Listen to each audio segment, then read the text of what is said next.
Alrighty, so for this week's episode of Break the Ice, we're down here at 2 Wrongs, Chapel Street. The folks here have been kind enough to let us use their venue for a few hours, play some pool, have some nice food, have a drink, and interview our first guest.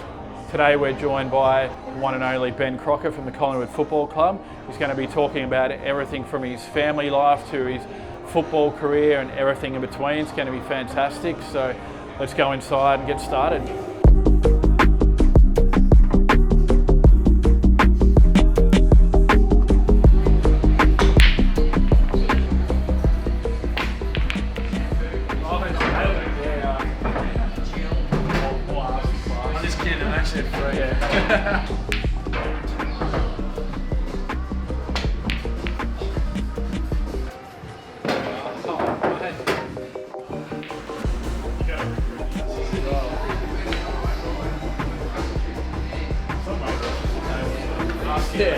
We need to get this ball table fixed.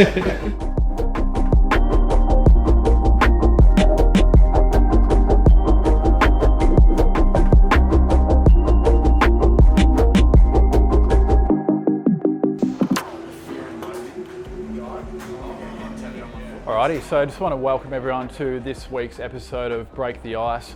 We've got the one and only superstar from Collingwood, Mr. Ben Crocker. How are you, bro? Thanks for joining us, mate. Very much appreciative. How are you enjoying the week off at the moment? Pretty good. I just got inked up this morning, so I'm laying pretty low at the moment. A few boys are going to Byron, Gold Coast, but I thought I'd stick around, save some money. Save some money by getting more tattoos. Yeah, well, that's the thing. I've blown it. Yeah, it's catching me, mate, if you get a few more. Yeah. I was going to ask, where's the finish line with the ink, mate? We see a finish line in sight.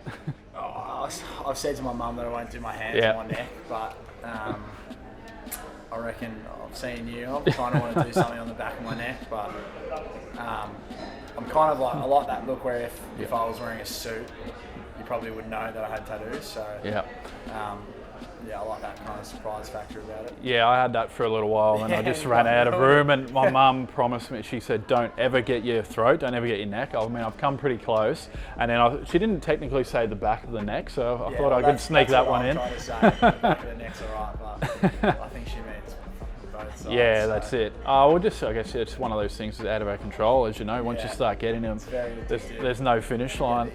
Yeah, that's it, man. So I want to sort of just start by, like, I heard one of you on the grapevine, one of your idols was the great Nathan Buckley. How did it feel? Was it quite a surreal feeling to walk into the club and have him, I guess, welcome you with open arms and be your coach, be your senior coach?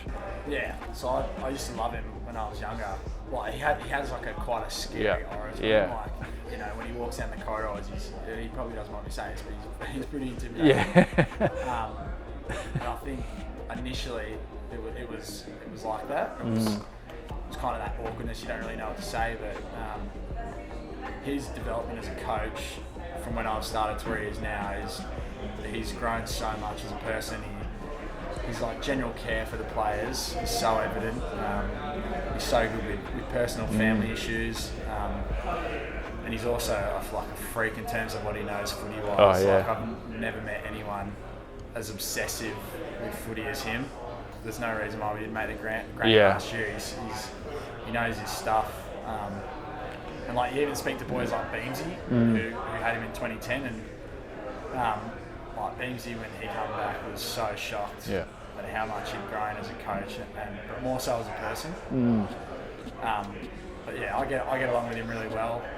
I think he understands that I'm not a robot. Yeah. And, you know, I'm very out there, but I think it took him probably a little while to get used to how out there I was. But he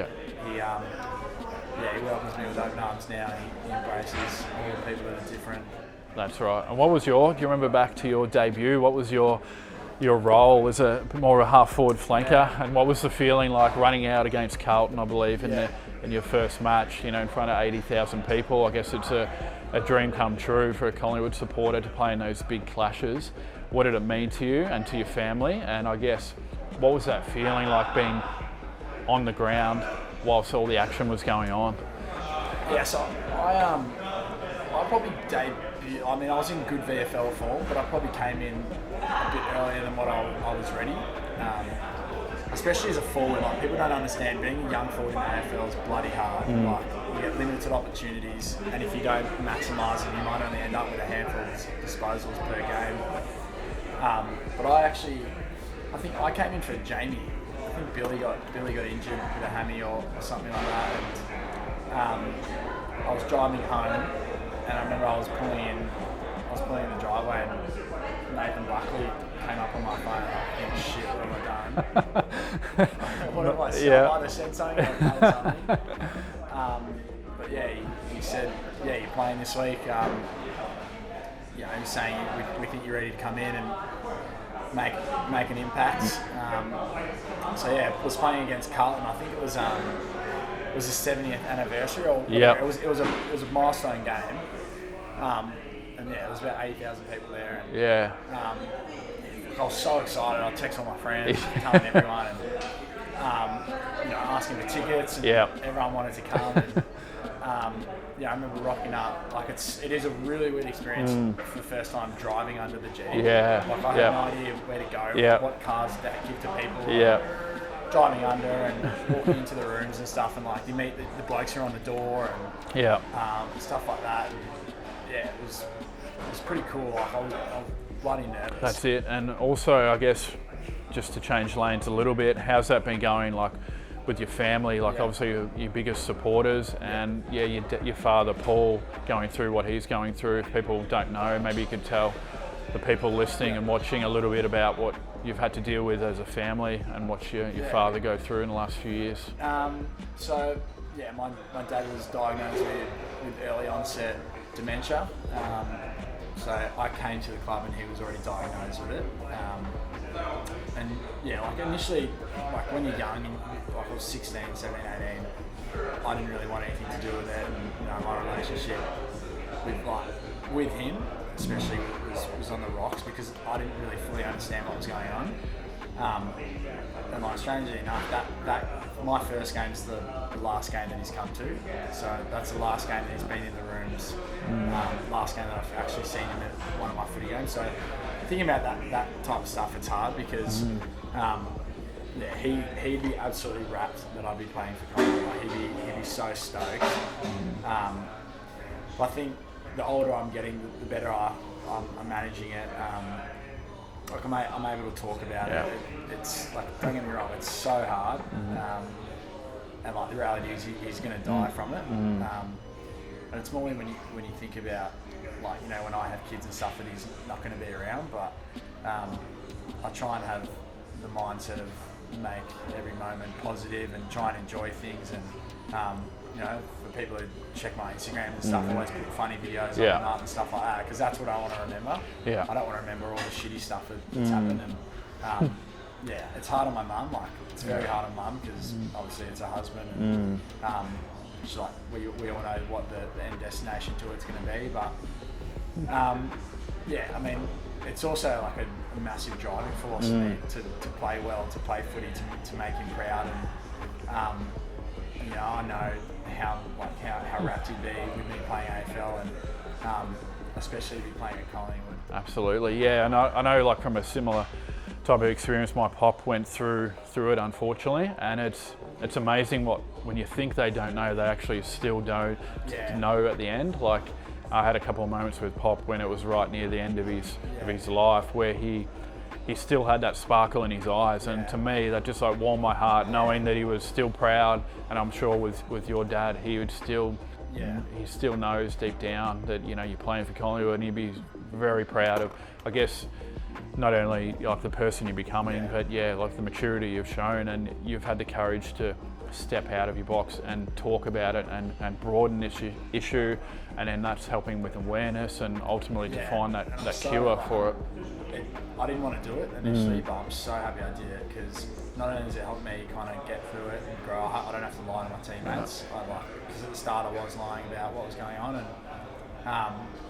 I get messages from people on Instagram and stuff telling me stories of their own and how I've helped them, and reading stuff like that. It's so cool. And we did like the charity walk, and like each family kind of raises money, and the winning family raised like 50 grand or something. So like ridiculous numbers like that.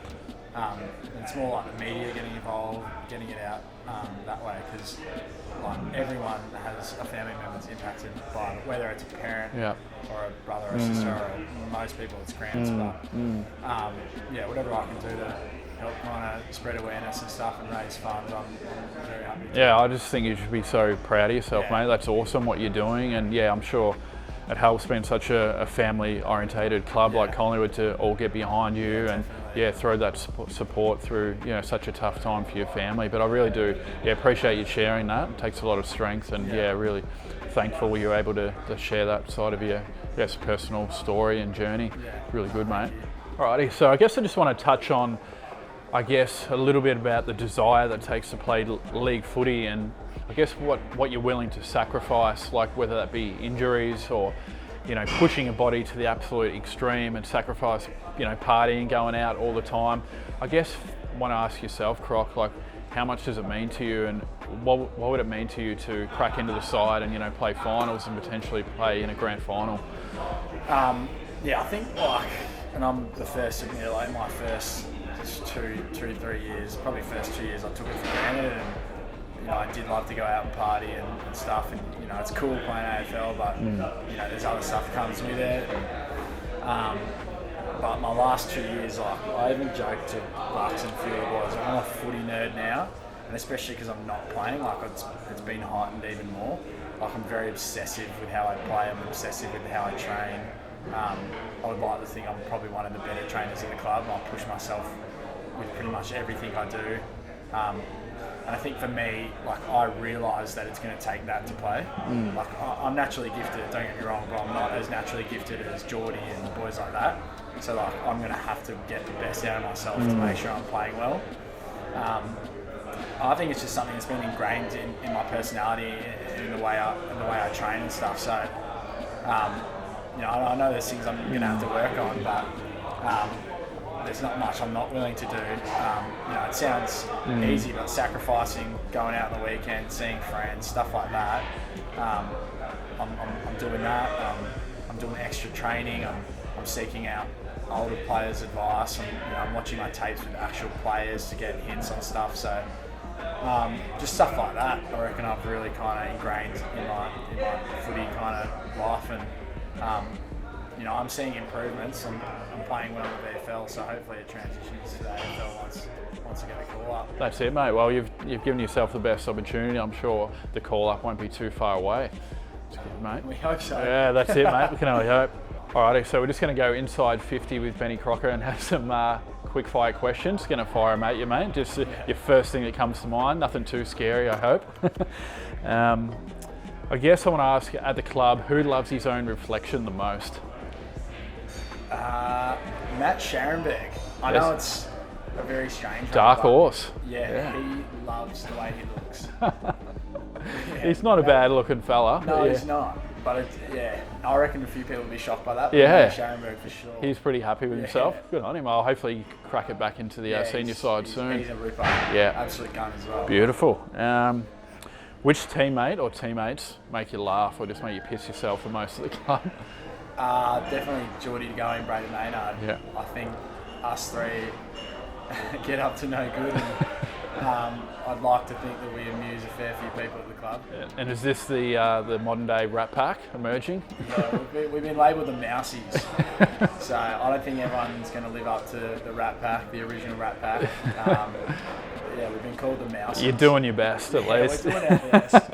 Awesome. And talking about off-field, I guess who's doing the most damage off-field? I know a lot of married guys, but who gets it done off-field? Well, Geordie would say himself.